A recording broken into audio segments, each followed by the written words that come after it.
پاکستان میں گورننس کے مسائل بالخصوص بلوچستان میں بہت گھمبیر ہیں، جہاں شفافیت اور احتساب کا اطلاق ایک بڑا مسئلہ رہا ہے۔ بلوچستان میں گورننس کے مسائل تاریخی طور پر صوبے کے نظر انداز ہونے، محدود وسائل اور سیاسی عدم استحکام کی وجہ سے رہے ہیں۔ ان چیلنجز نے ترقی کی راہ میں رکاوٹ ڈالی ہے اور بدعنوانی کے کلچر کو فروغ دیا ہے۔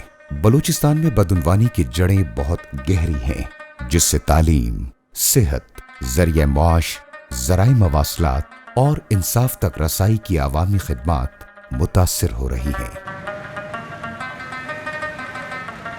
ملک کے دیگر حصوں کی طرح بلوچستان میں بھی کمزور احتسابی نظام نے وسیع پیمانے پر بدعنوانی کی راہ ہموار کر دی ہے، جو خدمات کی فراہمی اور ترقی کی راہ میں رکاوٹ کا باعث ہیں، جس سے شہریوں اور ریاستی اداروں کے درمیان اعتماد میں مزید کمی واقع ہوئی ہے۔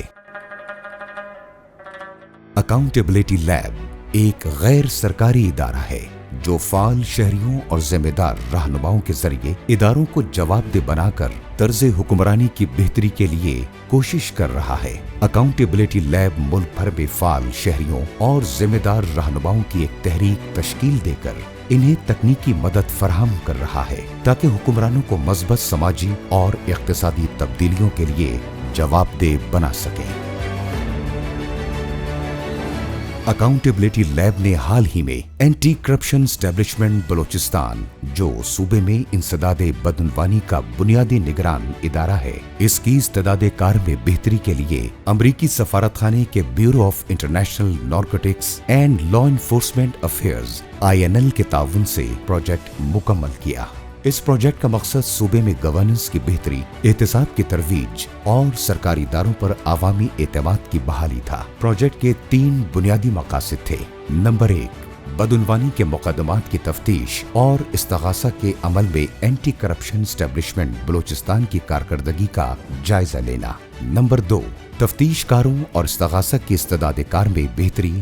اور نمبر 3، قانون کی حکمرانی پر عوامی اعتماد کی مضبوطی۔ اینٹی کرپشن اسٹیبلشمنٹ بلوچستان کے عملے کی تربیتی ضروریات کے مکمل جائزے کے بعد ایک جامع تربیتی نصاب اور پروگرام ترتیب دیا گیا۔ اس پروجیکٹ میں اینٹی کرپشن اسٹیبلشمنٹ بلوچستان کے تفتیش کاروں اور قانونی ماہرین کے 80% عملے کو مؤثر تفتیش اور استغاثہ پر تربیت فراہم کی گئی۔ اس پروجیکٹ سے پہلے اینٹی کرپشن اسٹیبلشمنٹ بلوچستان کے عملے کے بیشتر ارکان، جو زیادہ تر پولیس کے محکمے اور دیگر اداروں سے ڈیپوٹیشن پر ہیں، ملازمت سے قبل تربیتی خدمات کے عدم دستیابی کی وجہ سے مالی بدعنوانی کی تفتیش اور استغاثہ سے نابلد تھے، جس کی وجہ سے انہیں وائٹ کالر کرائمز اور بدعنوانی کے مقدمات کی مؤثر تفتیش میں مسائل کا سامنا تھا۔ استعداد کار میں بہتری کے لیے اس پروگرام کی بدولت اینٹی کرپشن اسٹیبلشمنٹ کی کارکردگی میں بہتری آئی۔ اس کیپیسٹی بلڈنگ انیشیٹیوز کے بعد ہمارے 80% سٹاف جو ہے ڈفرینٹ ٹاپکس پہ، ایریاز پہ انہوں نے ٹریننگ حاصل کی ہے۔ اس سے پہلے ہمارے سٹاف کو کبھی بھی کہیں بھی ٹریننگ نہیں ملی تھی، تو اس میں 350% انکریز رجسٹریشن FIR میں آئی اور بڑے بہترین کیسز کے ساتھ FIR کر کے چالانیں ہم نے عدالتوں میں جمع کر دی ہے۔ یہ ہماری ایک بہت بڑی اچیومنٹ ہے۔ 700+ اسٹوڈنٹ کے ساتھ ہماری انٹریکشن رہی ہے۔ اویئرنیس سیشنز ہم نے ڈفرینٹ یونیورسٹیز پہ کروائے ہیں کہ ہمارے سوشل میڈیا پہ جو انگیجمنٹ ہے وہ بہت زیادہ بڑھ گیا۔ ابھی 5 لاکھ لوگ ابھی ہمارے ساتھ انگیج ہیں ہمارے ویب سائٹ کو چیک کرنے، ہمارے اچیومنٹ کو دیکھنے کے لیے۔ دس از اے بگ اچیومنٹ۔ پہلے ہمارا کہیں ویب سائٹ تھا ہی نہیں، نہ ٹویٹر پہ تھا، نہ فیس بک پہ تھا۔